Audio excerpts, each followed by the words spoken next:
Hello, welcome. I'm so happy you're here. In this video, I'm going to talk about what to do if you've had a challenging experience with your specific person, maybe a specific experience where you guys got in a fight and it just like broke off in a really horrible way, or there's some sort of memory that's kind of like plaguing you and it keeps popping up and it really doesn't feel good when you think about it. So you've had some sort of challenging experience with your specific person.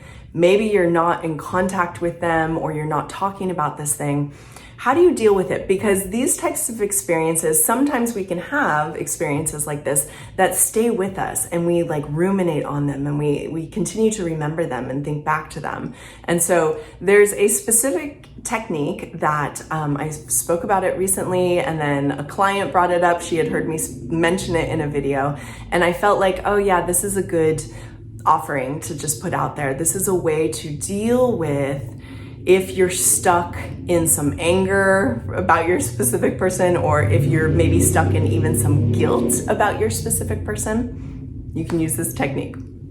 Okay, before I jump in, please make sure you're subscribed to my channel. Also know that I offer lots of self-study manifesting courses. All my courses are linked below. There's 12 courses down there. And I do a weekly giveaway. Every week I give away 3 ebooks. The way to enter into the contest is to like my video, comment below, and subscribe. Okay, so this is a video for those of you that maybe have some sort of challenged experience with your specific person. Usually, I would say usually it might be that you are not in contact at the moment with your specific person. And so you're having this memory and maybe it makes you feel guilty. Maybe you did something at some point in the relationship and you like are a little bit plagued with guilt and you don't like feeling the guilt that you feel. Maybe they said something that you keep thinking about and it like doesn't feel good to you every time you remember that. Something that it's some sort of memory with your specific person where you feel really bad every time you remember it. So there's a particular technique, and I have used this personally, and I want to give it to you, a technique for you to use in these types of circumstances. So let me tell you about my personal experience with it, and then I'll go deeper into what the technique or the tool is.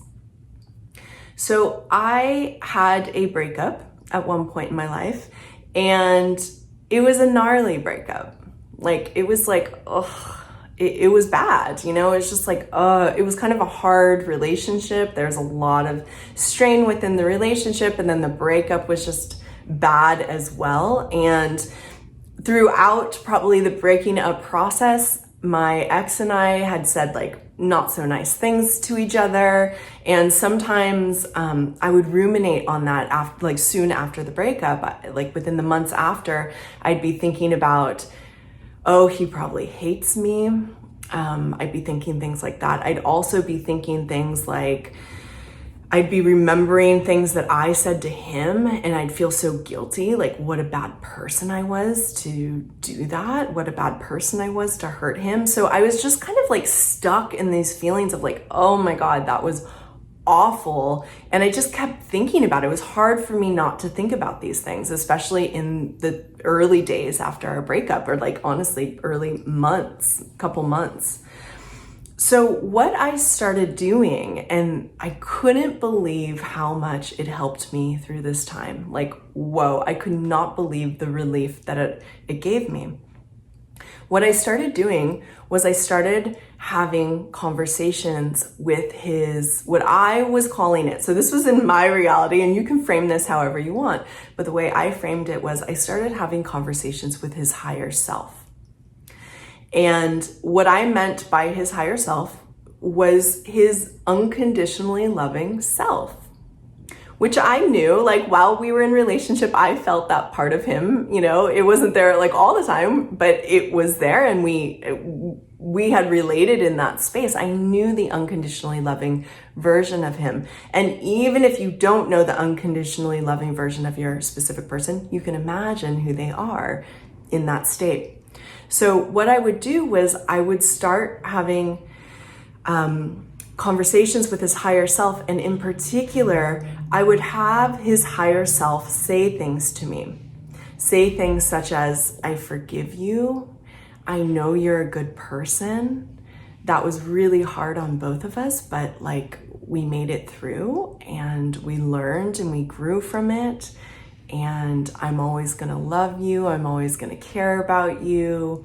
So I would evoke the imaginal act of him in this really unconditionally loving space. And I would even record things I would want him to say to me into my phone, and I would listen to it. And of course it would be my voice, but I'd be listening to it and taking in the messaging as if it were him. He'd be apologizing, he'd be caring, he'd be telling me he forgived me, these types of things.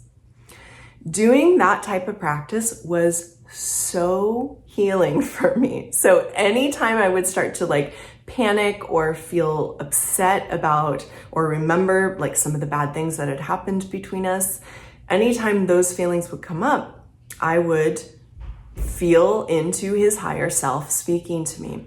And it really, really helped to calm me in these times.